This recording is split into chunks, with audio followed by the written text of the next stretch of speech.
நாமக்கல்லில் இபிஎஸ் பரப்புரை மேற்கொள்ள இருந்த இடம் தற்போது மாற்றப்பட்டிருக்கிறது. காவல்துறை பல்வேறு அறிவுறுத்தல்களை வழங்கியிருப்பதாக தெரிகிறது. வினயரானுடைய செய்தியாளர் ரவி விவரம் என்ன, காவல்துறை என்ன சொல்லியிருக்காங்க?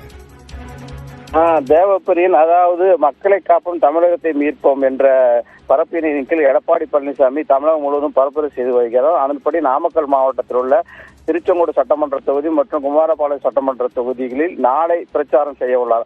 அதனைத் தொடர்ந்து திங்கட்கிழமை நாமக்கல் சட்டமன்ற தொகுதியும் பரமத்திவேலூர் சட்டமன்ற தொகுதியும் பிரச்சாரம் மேற்கொள்கிறார். அதற்காக இடங்கள் தேர்வு செய்யப்பட்டு தட்டிகள் வைக்கப்பட்டு அதற்கான அரேஞ்ச்மெண்ட் முழுமையாக செய்யப்பட்டுள்ள சூழ்நிலையில் தமிழக வெற்றி கழகத்துடைய விஜய் பரப்புரையின் போது ஏற்பட்ட பிரச்சனை சம்பந்தமாக சென்னை உயர்நீதிமன்றத்துடைய நீதிபதி நேற்று அறிவித்த விதிமுறைகளின்படி இன்று அந்த நடக்க இருந்த இடங்கள் முழுமையாக ரத்து செய்யப்பட்டுள்ளது.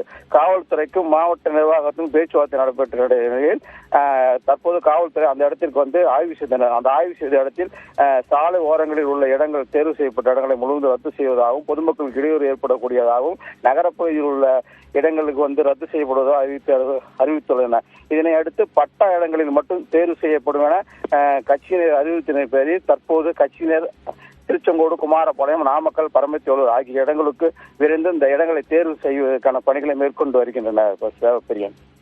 விரிவான தகவலுக்கு நன்றி ரவிக்குமார்.